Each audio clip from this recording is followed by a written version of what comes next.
তো কখনো আসবে, কখনো যাবে। যখন আসবে, যতদিন থাকবে, তার চেয়ে আবার বেশি দিন রাজপথে গণতন্ত্রের জন্য লড়াই করতে হবে। আমি কিশোরকাল থেকে এটি দেখে আসি দেশে। কিন্তু আগ্রাসন এটা চিরস্থায়ী। আগ্রাসী শক্তিরা তার পার্শ্ববর্তী অথবা দুর্বল রাষ্ট্রের প্রতি তাদের আগ্রাসনের যে মনোভাবটা, এটা কিন্তু চিরস্থায়ী। এটা বদলায়, রূপ বদলায়, হয়তো পরিস্থিতি পর্যালোচনার মধ্য দিয়ে। এখন বাংলাদেশে যে আগ্রাসন বিরোধী যে আন্দোলনটা আমরা করব, আমাদের তিন দিকে একটি দেশ, সামনে বঙ্গোপসাগর। সেই বঙ্গোপসাগরটা যে মুক্ত তা নয়, সেখানেও অতর্ক পরোক্ষ অবস্থান আছে, অর্থাৎ চারিদিকে একটা দেশ। আগ্রাসনটা বলতে চাই কি, ভূখণ্ড আগ্রাসন। আধুনিক রাষ্ট্র এখন ভূখণ্ড আগ্রাসনের চেয়েও ভয়াবহ আরো অন্যান্য আগ্রাসন, অর্থনৈতিক, সাংস্কৃতিক, এই বিষয়গুলো যদি আমরা চিন্তা করি, তাহলে আজকে কিন্তু ভূখণ্ড দখলের পাড়া নাই। যদিও রাশিয়া ইউক্রেন দখল করার চেষ্টা করছে, কিন্তু আগের জমানায় তরবারির যুদ্ধ, পাঁচশিনো ইসাফা, এই ধরনের যুদ্ধ এসছে। বেশি যুদ্ধ হল অর্থনৈতিক এবং মেরুদণ্ড ভেঙে দেওয়া, শোষণের মধ্য দিয়ে তাদের স্বার্থ অর্জন করা। এটা আমার রাজনৈতিক বিশ্লেষণ তাই করে। সুতরাং আজকে আমাদের দেশে অনেকে অনেকভাবে পুঁজি বিনিয়োগ করে, এবং সেই পুঁজি ব্যবস্থাটা হয় এইরকম। ছোটবেলা কাবলিওয়ালাদের দেখতাম, উঁচু লম্বা কাবলিদের, তো গ্রামটা যখন হাঁটতো ভয় করে, তো ওরা মাঝে মাঝে কথায় কথায় বলতো যে আমি সুদ মানতে, আসল নেই মানতে। এই অর্থনৈতিক আগ্রাসন যারা টাকা ফেরত পাবে কিন্তু হবে না, সেটা বড় কথা না। তারা ইনভেস্ট করবে এবং নিয়মিত সুদটা নিয়ে নেবে। এটা আমাদের এখানে আবার সুদটা নিবে কত? আমার এখানে প্রকল্প ব্যয় ১,০০০ কোটি টাকা, প্রকল্পের নির্ধারণ হবে ৫,০০০ কোটি টাকা।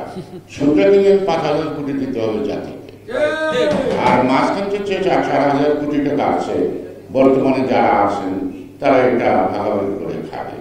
এবং এই ভাগাভাগিটাতে তাদের মধ্যে সীমাবদ্ধ থাকে তা নয়, এই ভাগাভাগির একটা অংশ সীমান্ত অতিক্রম করে, এবং অতিক্রম করে কোথায় যায় জানি না। তবে আপনারা মনে করবেন না মুদ্রা পাচারের সাথে এই ভাগাভাগির সম্পর্ক। মুদ্রা পাচারটা কিন্তু আরেকটা সংক্রামক, যারা এখান থেকে অতিমাত্রায় যে ভাগ পায় এবং যেটা দেশে বিনিয়োগ করতে পারে না কালো টাকা হিসেবে, এই টাকাগুলো কিন্তু বিদেশে পানি জমা। তো যদি মতান্তরে ১০ লক্ষ ১৫ লক্ষ কোটি টাকা আমাদের দেশের বিদেশের ব্যাংকে জমা থাকে, তাহলে হিসাব করুন এই টাকা যদি এখানে বিনিয়োগ হতো তাতে কত কর্মসংস্থান হবে। আজকে আরেকটি প্রশ্ন আছে যে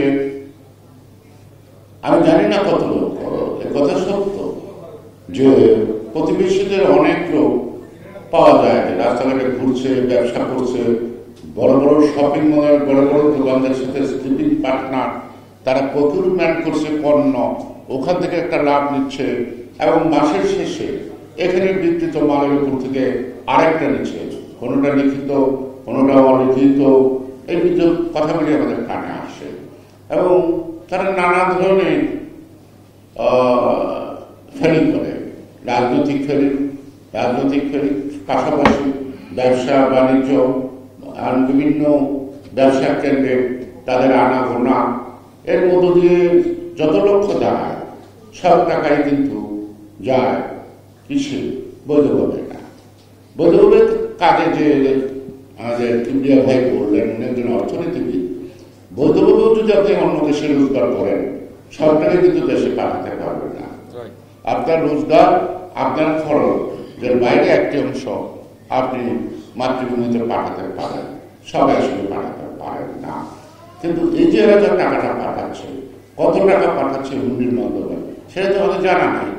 সংখ্যাগত হবে সেটা অনুমানসিদ্ধ, কিন্তু একটা কথা কিন্তু পত্রিকায়, এই যে আমরা পণ্য বর্জন বলছি, আমার একটা শব্দ এখানেই গুরুত্বপূর্ণ যে আমাদের গেজেটের প্রিয় সাহেবজি বললেন যে ভারতে একটা পণ্য made in Bangladesh, this is বাংলাদেশের যে সরকার মেড বাই ইন্ডিয়া বা মেড ইন ইন্ডিয়া, এই পণ্যটা বর্জনের অতি জরুরি।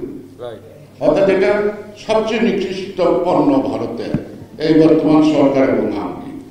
এই পণ্যটা যদি সঠিকভাবে বর্জন করতে পারি, বাকি পণ্যগুলি কিন্তু এমনি এমনি চলে যাবে।